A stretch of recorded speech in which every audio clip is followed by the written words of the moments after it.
अगर आप भी चाहते हैं बिट्टू मलंगिया इंटरटेनमेंट का ऑडियो वीडियो सबसे पहले आप तक पहुंचे, तो लाल बटन को दबाकर चैनल को सब्सक्राइब करें और बेल आइकन दबाना ना भूलें।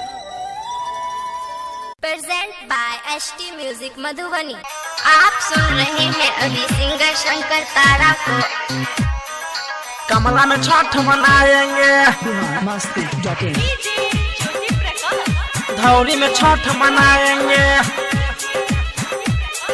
कमला में छठ मनाएंगे, कमला में छठ मनाएंगे।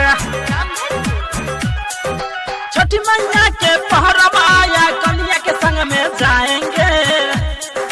ठीक है, छठी मैया के पहरब आया, कन्या के संग में जाएंगे। घर से चल कर आएंगे, कमला में छठ मनाएंगे। ठीक है, पहला पर्व उठाएंगे, धौली में छठ मनाएंगे।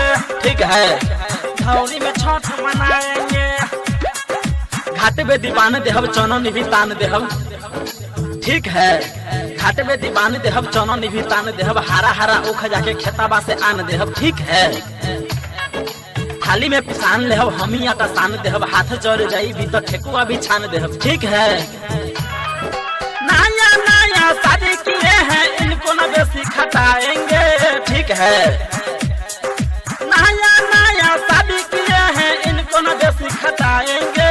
घर से चल कर आएंगे, धौली में छठ मनाएंगे। ठीक है, घर से चल कर आएंगे, कमला में छठ मनाएंगे। ठीक है, कमला में छठ मनाएंगे, कमला में छठ मनाएंगे, धौली में छठ मनाएंगे, कमला में छठ मनाएंगे। हल गिन गिन लेहब, कपड़ा रंगीन लेहब। ठीक है, हल गिन गिन लेहब, कपड़ा रंगीन लेहब। जरा लागे इनका के सूटर साल कीन देहब। ठीक है, सब कुछ लिख ले हम, मंगना में भीख ले हम। पियरी न पहने आई, मौसा से सीख ले हम। ठीक है, खजौली बाजार से पियरी साड़ी, कन्या को हम पहिराएंगे। ठीक है, खजौली बाजार से पियरी साड़ी, कन्या को हम पहिराएंगे। घर से चल कर आएंगे, कमला में छठ मनाएंगे। ठीक है, पहला पर्व उठाएंगे, धौली में छठ मनाएंगे। ठीक है, कमला में छठ मनाएंगे, कमला में छठ मनाएंगे, धौली में छठ मनाएंगे, कमला में छठ मनाएंगे।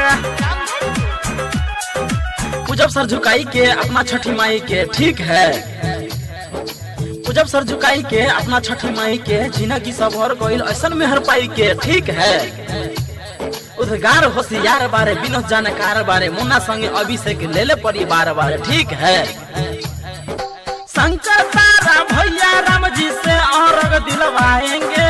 ठीक है, शंकर तारा भैया राम जी से और दिलवाएंगे। घर से चल कर आएंगे, कमला में छठ मनाएंगे।